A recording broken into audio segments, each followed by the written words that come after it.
Okay, so here's my 5 archetypes from 5 films for this task. The first one is the innocent, and I've chosen the character of Sarah Crewe from The Little Princess. She represents purity and optimism, especially when her circumstances change and she's faced with a lot of difficulties and hatred. But she is always compassionate and kind and looks to other people who are more disadvantaged than herself. As a child, this one really resonated me with a lot because I found it really incomprehensible that she could always be so kind and so compassionate to those people who were mean to her.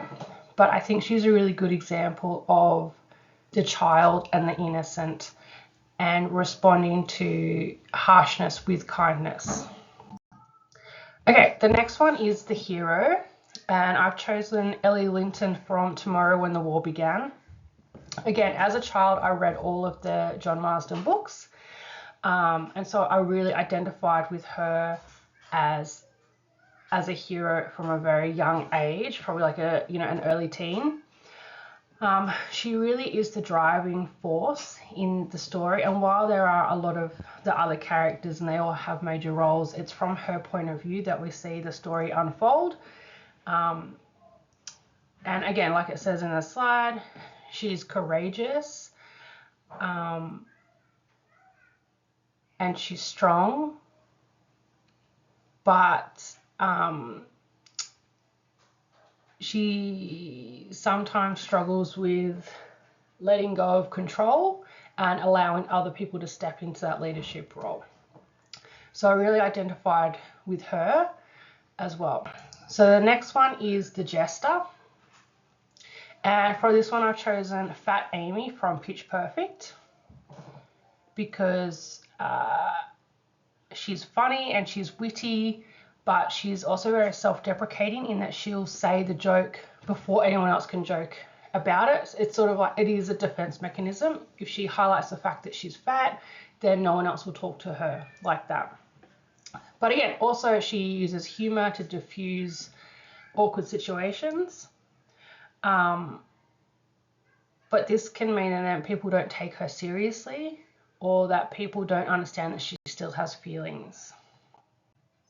The fourth one I've chosen is the lover from the film Stardust. And again, the character is Tristan. The whole premise of the movie is he's trying to prove his love to a person, and so he goes on a quest to get the star for this person.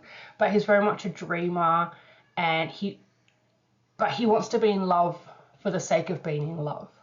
The person that is his love object isn't really into him, and she's just the prettiest girl in the village.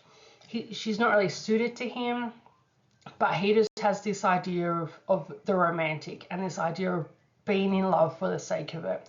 And so he goes on this quest to prove his love to this person that's not worthy of it. But then he finds love along the way. Finally, I've chosen the explorer for archetype number 5. And this one I've chosen from Ready Player One, Wade Watt. And again, because he goes on this quest and he goes finding for all these clues to find this hidden story within the game. He's really good at putting the puzzles together, and he's also really diligent at doing it as well. It's not just pure luck. He goes in and he does the hard work, but also works with a team, and they each build on each other's ideas and learning as well. Okay, so again, I just thought he was really interesting, and I identified with him because this persistence of exploring and trying and trial and error and looking at things a little bit outside the box as well.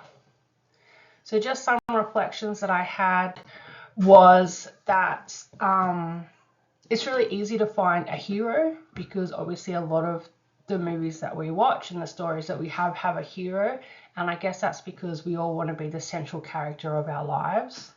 And so sometimes it's easy to identify with the heroes.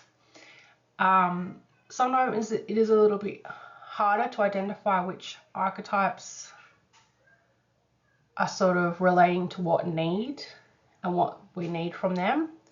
But on the whole, it was a good creative exercise in thinking about characters that I relate to. Thank you.